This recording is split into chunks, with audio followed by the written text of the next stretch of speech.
Elon Musk just put a price tag on your retirement account, and he didn't even ask you first. Not your savings, not your investments, your actual 401k. The one your employer matched, the one you've been quietly building for the last 10, 15, 20 years. Within weeks, that money is going to buy SpaceX stock. Automatically, without your permission. And the craziest part? The rules were literally rewritten to make sure that happens. Let me explain what's actually going on here, because the version you're hearing on financial TV is missing about 80% of the story. Most people think SpaceX is a rocket company, and honestly, I used to think the same thing. You see the launches, you see the landings, you see Elon posting memes about Mars, and you think, okay, rockets, cool. But that's not what SpaceX actually is. SpaceX is 3 completely different businesses wearing the same jacket, and 2 of them are doing incredibly well, and one of them is an absolute dumpster fire that's quietly torching everything the other 2 built. Let's start with the one everyone knows, the rocket business. Launches satellites, sends cargo to the space station, works with NASA. Generated about $4 billion in revenue last year. That sounds impressive until you see the valuation they're asking for. Then it doesn't sound impressive at all. It sounds like the price tag on a house that's on fire. Then there's the one almost nobody talks about, Starlink.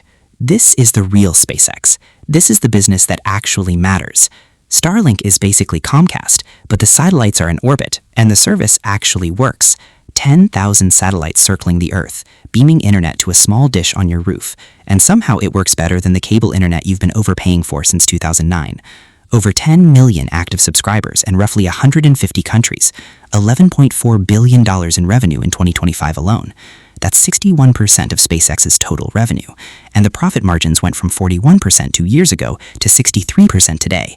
That's not a business, that's a money printer with solar panels on it. And then there's the third one, the one that makes absolutely no sense and somehow keeps getting bigger. xAI.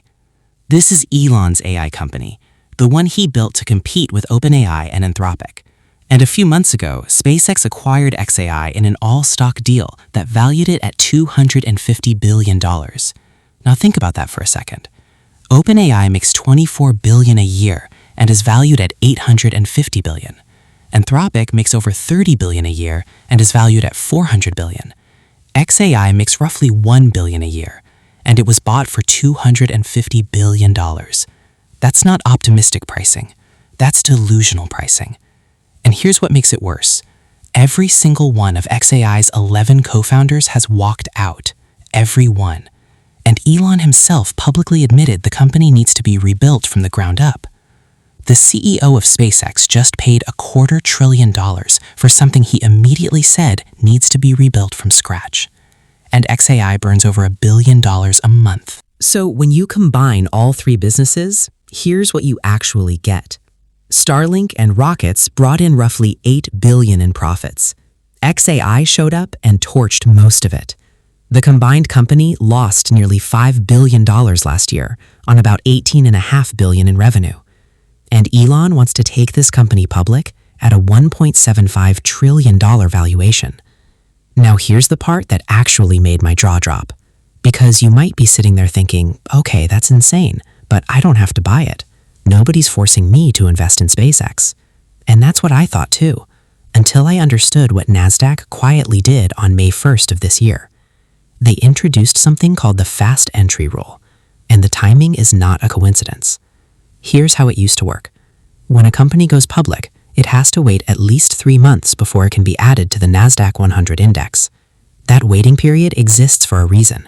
It gives the market time to actually figure out what the stock is worth before every passive index fund on the planet is forced to automatically buy it. 3 months of real price discovery. 3 months of the market doing its job. The new rule cuts that to 15 trading days. 3 months compressed into 3 weeks. But that's not even the biggest change. Under the old rules, a company needed at least 10% of its shares available for public trading to qualify for the index.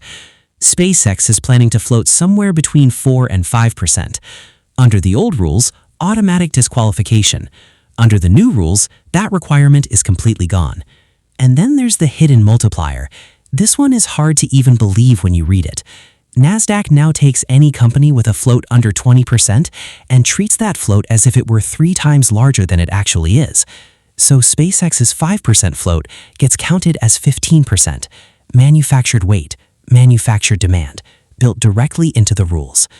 What this means in plain English is this. The rules were rewritten so that SpaceX can join the index with barely any shares actually trading, skip the standard waiting period, and immediately trigger automatic purchases from every ETF and index fund that tracks the NASDAQ 100. Over $600 billion in assets follow that index. The moment SpaceX gets added, all of it is forced to buy. This isn't a SpaceX story. SpaceX is just the first in line. OpenAI and Anthropic are both reportedly eyeing public listings this year, and both will almost certainly use the same playbook the new NASDAQ rules were designed for. The rules weren't rewritten for one company. They were rewritten for an entire generation of trillion-dollar startups that need a guaranteed buyer on day one. Passive investing was sold to you as the smart move. Low fees, automatic diversification, set it and forget it. And most of that is true. But the part nobody told you is that the same mechanism that automatically buys the index for you also automatically buys whatever gets added to it. And right now, somebody just figured out how to get added. The question isn't whether SpaceX is a good company. Parts of it genuinely are. Starlink is one of the most impressive businesses built in the last decade. But a company losing $5 billion a year, with a $250 billion anchor dragging it down, listing at the largest valuation in market history, backed by rules that were quietly rewritten weeks before the IPO drops. That's not an investment opportunity. That's a transfer. And your retirement account just got volunteered to be on the receiving end.